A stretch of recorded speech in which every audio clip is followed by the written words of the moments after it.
Did you know the 1960s were one of the most explosive decades in Ford's history? It was an era when unforgettable classics were born. Muscle cars with racing spirit and models that defined an entire generation. Ford wasn't just building cars, it was building icons. In this video, we're diving into the 7 most important, beautiful, and impactful models Ford created during the 1960s. From track legends to off-road beasts, each one of these cars left a permanent mark on American automotive culture. And if you too feel that unexplainable rush when a V8 engine roars to life, hit that like button now, subscribe to the channel, and get ready. Because what's coming next is rolling history. 1964 Ford Mustang. There are moments in automotive history that don't just change the course of a brand, they change the entire industry. The Mustang wasn't just a car launch, it was a social phenomenon, a revolution on wheels, a spark that ignited an unstoppable fire in the hearts of millions. Because the Mustang didn't just offer sleek design or a competitive price, what it really offered was freedom. Picture this. It's April 1964 in the United States. TV screens, magazines, and radio ads are buzzing about something new, something young, something different. Ford had created an affordable compact car with sporty styling that you could customize to your taste. It was the official birth of the pony car concept. And not even Ford itself was prepared for the impact it would have. On its very first day of sales, the Mustang shattered expectations. 22,000 units sold in 24 hours. By the end of the first year, it had passed 417,000. Everyone wanted one. Young people, adults, men, women. The Mustang crossed generational and cultural lines. Why? Because it was more than a car. It was an idea, a promise, a symbol of independence. The original model offered a range of engines, from an economical inline-six to the powerful 289 cubic-inch V8, producing up to 271 horsepower. It wasn't a race car, but it made you feel like you could race toward your dreams. Its base price was just $2,368, making it accessible to a new generation of drivers who didn't want to inherit their dad's car. They wanted their own road. Its design made an instant impact. Long hood, short rear deck, the iconic galloping horse in the grille, and round dual headlights. Every line spoke of motion, of youth, of emotional speed. The interior featured sporty finishes, round gauges, a short gear lever, and bucket seats that made you feel like you were inside a cockpit ready for takeoff. And here's a fun fact not many people know. The Mustang was unveiled on TV during the opening of the 1964 New York World's Fair, right before the Beatles appeared on the Ed Sullivan Show. The result? The Mustang and the Beatles became simultaneous icons of a new era. Today, original 1964 Mustangs are highly coveted by collectors. Their value ranges between $30,000 and over $100,000, depending on condition, version, and originality. But their true worth isn't in dollars, it's in their legacy, in how they captured the spirit of a generation on 4 wheels, in how, just by looking at one, you can still hear the roar of change. 1960 Ford Galaxy Starliner. The year was 1960. A new decade was beginning, full of hope, technology, and dreams of space. The world was looking to the stars, and Ford responded with a masterpiece that looked like it was designed by NASA engineers and Hollywood stylists, the Galaxy Starliner. It wasn't just a car. It was a statement of style, a rolling sculpture that looked like it was floating rather than driving.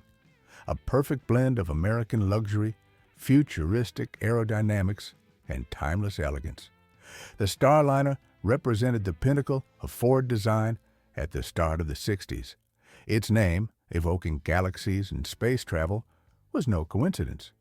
Ford understood the cultural moment the United States was living through, the space race, the obsession with the future, design inspired by jets and spacecraft. All of that was concentrated into this model. But while some cars merely followed trends, the Starliner defined them. Visually, it was a spectacle. The fastback-style roof, thin, curved, and fully glass, gave it an unmistakable silhouette.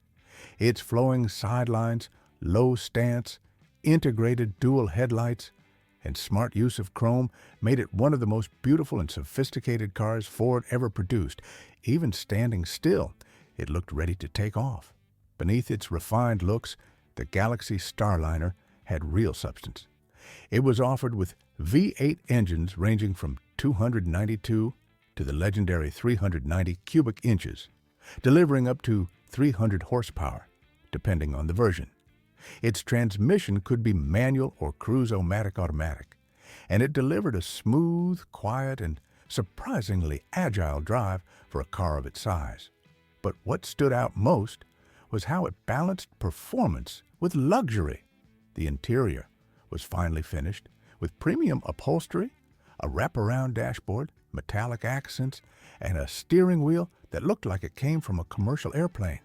Every drive felt like an interstellar cruise down the highways of the American dream. Did you know the 1960 Galaxy Starliner is now considered one of the most collectible Ford coupes? Its production was limited, and the roof design was only available in 1960 and part of 1961. That rarity, along with its revolutionary aesthetics, made it a coveted object for restorers and enthusiasts around the world. A well-preserved example today can fetch over $45,000, but beyond the economic value, it carries symbolic weight. It represents a time when a car wasn't just transportation, it was pure aspiration. The Starliner was the car for those who dreamed big, for those who didn't want to blend in. 1965 Ford GT40. Some cars are born to be desired, others to be admired, but there are a few that are born to win. And among them, one stands tall as an undisputed legend, the GT40. It wasn't just a race car, it was a message, a response filled with pride, ambition, and elite engineering. A roar aimed directly at Ferrari's heart and at the history books of world motorsport. It all started with a legendary rivalry. In the 1960s, Henry Ford II tried to buy Ferrari, but Enzo Ferrari, fiercely loyal to his independence and Italian pride, backed out at the last moment. Humiliated, Ford decided to get revenge where it hurt most, at Le Mans, the longest, toughest, and most prestigious racetrack on the planet. And so, the GT40 project was born, not as a car, but as a declaration of war. Initially designed in the UK and perfected by Ford engineers in the United States, the GT40 debuted in 1964. But in 1966, the impossible happened. First, second, and third place at the 24 Hours of Le Mans, and it wasn't luck. The GT40 repeated the feat in 1967, 1968, and 1969, leaving Ferrari in the dust and burning its name into racing history. The GT40 wasn't just about power. It was precision. It was endurance. Equipped with V8 engines of 289, 427, and 302 cubic inches, depending on the version, it delivered between 400 and 500 horsepower and reached speeds over 200 miles per hour. Its body was low, just 40 inches tall, designed to slice through the wind like an arrow. That's why it was named GT40, not for marketing, but for actual dimensions. But beyond the numbers, what made the GT40 mythical was its wild presence. Watching it on the track was like watching a predator in its natural habitat. Aggressive, elegant, relentless. Its V8 roar still echoes in the ears of those who saw it win. Today, original GT40 models are worth millions, literally. But more than the price tag, what it represents is a story of pride, rivalry, resilience, and revenge transformed into mechanical art. And now I ask you, which side are you on? The American roar of the GT40 or the Italian refinement of Ferrari? What do you feel when you see this car that didn't just race, but changed history? Tell me in the comments.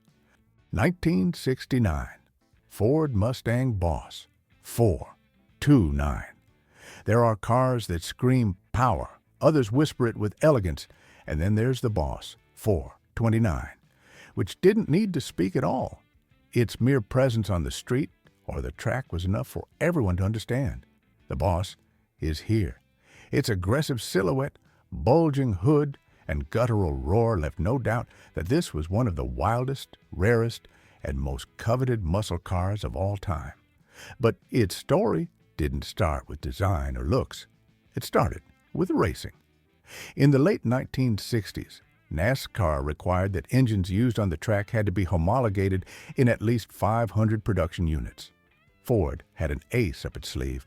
The new semi-hemispherical 429 engine, a brutal machine designed for ultra-high performance on high-speed ovals. But they needed a street car platform. And the answer wasn't the Torino, as many expected. It was the Mustang. That's how the Boss 429 was born. And the most impressive part? The Mustang wasn't originally designed to house such a massive engine, which forced Ford to send the chassis to Carcraft, a specialized company that modified each unit by hand. Structural reinforcements, reshaped suspension towers, even relocating the battery system just to make the 429 block fit under the hood. The result? A glorious Frankenstein of engineering and aggression. The engine officially delivered 375 horsepower. But every expert knows that number was underrated for legal and insurance reasons. In reality, many estimate the Boss 429 pushed over 500 real horsepower. Its torque was brutal, acceleration was linear and unstoppable. And despite their front-heavy setup, the handling remained tight and challenging. Visually, the Boss 429 was subtle, but with details that gave it away. The Magnum 500 wheels, the functional hood scoop, the Boss 429 fender badge, and the absence of exaggerated spoilers. It didn't need flash. It was all substance, pure respect. Only 859 units were produced in 1969, making it an absolute rarity. Today, a well-preserved Boss 429 can easily surpass $300,000 and is considered one of the most valuable gems in the muscle car world. What's fascinating about the Boss 429 is that it represents the perfect intersection between track and street. It was born out of racing necessity, but ended up becoming an icon for collectors, fans, and dreamers alike. 1969, Ford Torino Cobra. In the golden era of muscle cars where power was king and every block felt like a drag strip, Ford had something special for those who didn't want a pretty car, but a feared one. The Torino Cobra wasn't for just anyone. It wasn't a car that asked for permission. It was a car that arrived first and talked later. The Torino was always seen as the Mustang's older, more serious, more reserved sibling. But in its Cobra version, everything changed. It was brutal, muscular, and unapologetic. With sharp lines, a long and aggressive silhouette, and a grille that looked like it was smirking with menace, the Torino Cobra screamed speed even while standing still. And more importantly, it could back it up. Under its long hood lived the 428 Cobra jet engine, a legendary V8 that officially delivered 335 horsepower, though everyone knew that figure was conservative. In reality, it could easily exceed 400 horsepower, with torque that hit like an unleashed locomotive. It accelerated from 0 to 60 miles per hour in just over 6 seconds. Impressive numbers for a car of its size and era. The transmission could be a 4-speed manual or automatic, paired with reinforced suspension, a high-performance rear axle, and details like a functional hood scoop and racing stripes along the body. Everything about it was built for speed, but also to make a statement. What's interesting about the Torino Cobra is that it never tried to be the flashiest. It didn't come in wild colors or with unnecessary decorations. It was pure muscle, a racing soul. And that made it unique among its muscle car peers. While others roared to be noticed, the Cobra roared because that's how it breathed. At the time, it was the car of street racers, those who knew exactly what they had under the hood. Today, it's a highly sought-after piece for collectors, and finding one in original unmodified condition is a true challenge. Its current value can easily surpass $120,000, depending on condition and engine authenticity. And now that you know this American beast, I want to ask something personal. Have you ever seen a Torino Cobra in person? heard it roar? Or are you someone who only knew it by legend? Tell me in the comments. I want to read your story, your memory, or even your dream. 1963 Ford Falcon Sprint. In a world dominated by steel giants, the 1963 Ford Falcon Sprint emerged as an agile whisper among roars. It didn't aim to dominate racetracks or break speed records. Its essence was something else entirely. Freedom, youth, movement. It was the car of dreamers, of first loves, of those who wanted something their own, but still within reach. And unknowingly, it was also the seed that would give life to the legendary Mustang. The Falcon Sprint was a sporty variant of the compact Falcon that Ford had launched at the beginning of the decade. But this version brought something different. It was more than just a cosmetic upgrade. It had soul. It came with a 260 cubic inch V8 engine producing 164 horsepower, paired with a 4-speed manual transmission. For many young people of the time, it was the first chance they had to feel a V8 roaring beneath their feet without breaking the bank. Aesthetically, it was charming, compact with smooth lines, but enhanced by sporty details, chrome trim, specific badges, racing-style wheels, and an interior with a sporty dashboard and short gear shifter. It struck that perfect balance between simple and bold. It didn't need to shout to get attention. All it needed was for you to see yourself reflected in it. And you know what's most interesting? The Falcon Sprint was chosen as the test platform for what would later become the first Mustang. In fact, many of the early pony car prototypes were built on its chassis. So, without the Falcon Sprint, it's very likely that the Mustang, as we know it, would never have existed. But beyond its technical role, what the Falcon Sprint offered was a new way to enjoy a car. It was nimble, easy to drive in the city, full of youthful personality and an optimistic vibe. It quickly became a favorite among college students, young couples, and anyone looking for a car that fit their lifestyle. In 1963, owning a Sprint wasn't just about having a car, it was about having an attitude.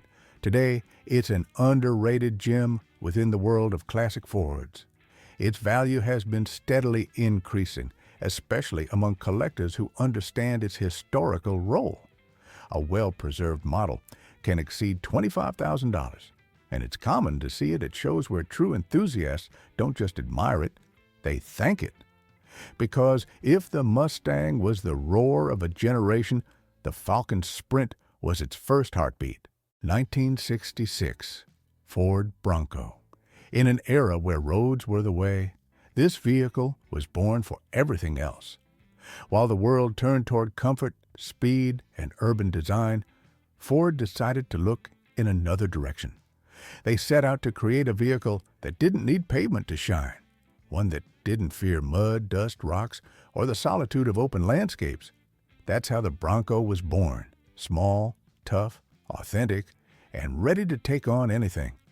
The first Bronco was a direct response to the success of the Jeep CJ and the International Harvester Scout. But Ford didn't want to simply compete. They wanted to offer something new, something that combined the best of 4x4 capability with a touch of daily driving comfort, and they nailed it. The design was boxy, functional, and compactly proportioned. Every line had a purpose, every bolt a reason to exist. It was the perfect vehicle for those who wanted to explore without worrying about a thing. The Bronco initially came with a 2.8-liter inline-six engine producing 105 horsepower, although it wasn't long before an optional 289 cubic inch V8 was added, boosting the output to 200 horsepower. But beyond the numbers, what mattered was how it performed. Rugged, agile, and dependable in the toughest terrains, from sand dunes to mountain trails. The interior was Spartan, almost military. No luxuries, no distractions. Just what was necessary for the journey. A steering wheel, a short gear shifter, tough seats, and enough space to carry the essentials. Because the Bronco's luxury wasn't inside, it was outside. It was in the landscape, the adventure, the freedom of heading out with no destination and no limits. The Bronco's most remarkable trait was its versatility. It could serve as a work utility, A family vehicle for rural areas or the perfect weekend companion for surfers, hunters, or hikers, its removable body allowed for open or closed configurations, and its compact size made it ideal for narrow paths where others simply couldn't go. Did you know that Ford designed the Bronco almost entirely from scratch? They didn't use pre-existing platforms. It was a pure creation, built from the first bolt as a true off-roader, not just an adaptation. That approach was evident in every detail, and it made the Bronco an instant legend. And now that we've traveled together through this journey filled with history, power, and unforgettable design, tell me, which of these 1960s Fords won your heart? Was it the roar of the Boss 429, the legend of the GT40, or the free spirit of the Bronco? I want to hear your opinion, your personal story, or even your dream. Leave your comment right now. And if this gave you chills, if you feel like this ride transported you straight into a gasoline-scented past, then you can't miss the first part of this series, the most iconic and beautiful Ford cars of the 1950s. Click on the video showing up on screen and let yourself be taken by a decade where it all began. Because when it comes to classics, Ford has always had the steering wheel of time in its hands.